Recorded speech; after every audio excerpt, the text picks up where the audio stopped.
Pain clears మనం వాడుతూ ఉంటాం, ఏదో నొప్పి వస్తే లేదు ఇంకోటి ఏదో వేసుకుంటాం. పెయిన్ కాన్సెప్ట్ ని మీరు ఎలా డీల్ చేస్తారు? మస్కోస్కెలిటల్ రిలీఫ్ కి అందరూ అల్ట్రా సెట్ అంటున్నారు, నేను అల్ట్రా సెల్ అంటాను. ఇదేనా?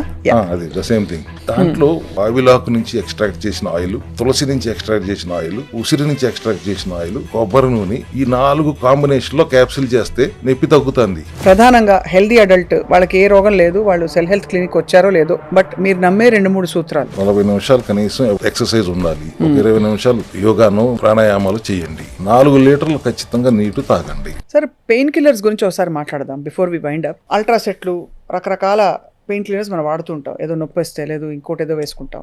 So pain killers, pain concept ని మీరు ఎలా డీల్ చేస్తారు? అంటే అప్పటికప్పుడు వచ్చిన పెయిన్, తలనొప్పి కావచ్చు, మస్క్యులర్ పెయిన్ కావచ్చు. మస్కోస్కెలిటల్ రిలీఫ్ కి అందరూ అల్ట్రా సెట్ అంటున్నారు, నేను అల్ట్రా సెల్ అంటాను. ఇదేనా? అది ద సేమ్ థింగ్. దాంట్లో వావిలాకు నుంచి ఎక్స్ట్రాక్ట్ చేసిన ఆయిల్, తులసి నుంచి ఎక్స్ట్రాక్ట్ చేసిన ఆయిల్, ఉసిరి నుంచి ఎక్స్ట్రాక్ట్ చేసిన ఆయిల్, కొబ్బరి నూనె, ఈ 4 కాంబినేషన్ లో క్యాప్సిల్ చేస్తే నొప్పి తగ్గుతుంది. తగ్గిపోతుంది వెంటనే అంటే అదే అరగంటలో, గంటలో తగ్గుతుంది.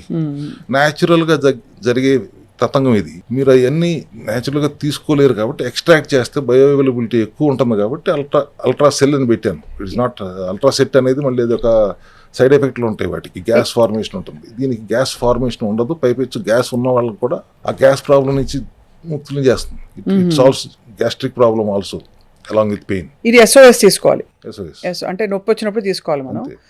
లేకపోతే మీరు అన్నట్టు ఆ మిగతా పెయిన్ కిల్లర్స్ తో ఒక పెద్ద బెడదేవాళ్ళు. ఇప్పుడు డాక్టర్లే చెప్పేస్తారు, అలోపతి డాక్టర్లు, కిడ్నీని వాయించి అవతలు పెడుతుంది ఎక్కువ తీసుకుంటే అని చెప్పి. స్టెరాయిడ్లు కదమ్మా, మార్ఫిన్ లాంటివన్నీ ఇట్స్ వెరీ బిగ్ సైడ్ ఎఫెక్ట్లు వస్తాయి. కిడ్నీలు దెబ్బతి ఒకసారి కిడ్నీ దెబ్బతిన్న తర్వాత కిడ్నీని సరి చేయటం 99% నాట్ పాసిబుల్. అదే మిగతా ఏ ఆర్గన్ అయినా మనం సరి చేయొచ్చు, కానీ కిడ్నీని సరి చేయడం చాలా చాలా కష్టం.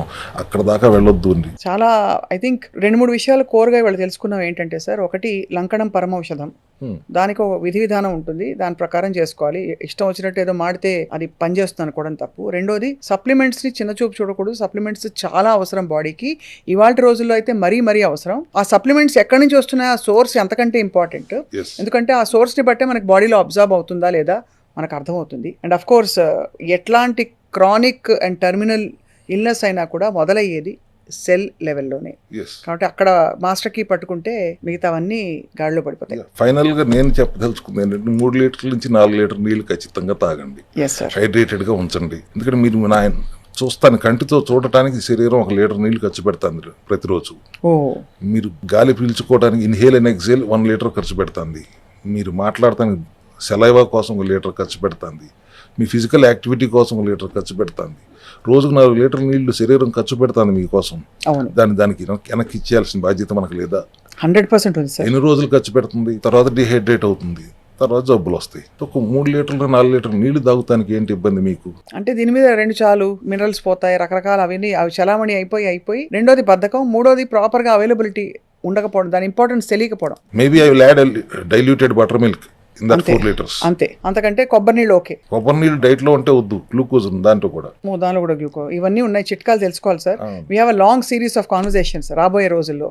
బట్ ఇవాళకి సార్ చాలా విషయాలు చెప్పారు డాక్టర్ రవికుమార్ గారు. Thank you so much sir. మళ్ళీ కలుద్దాం. Thank you.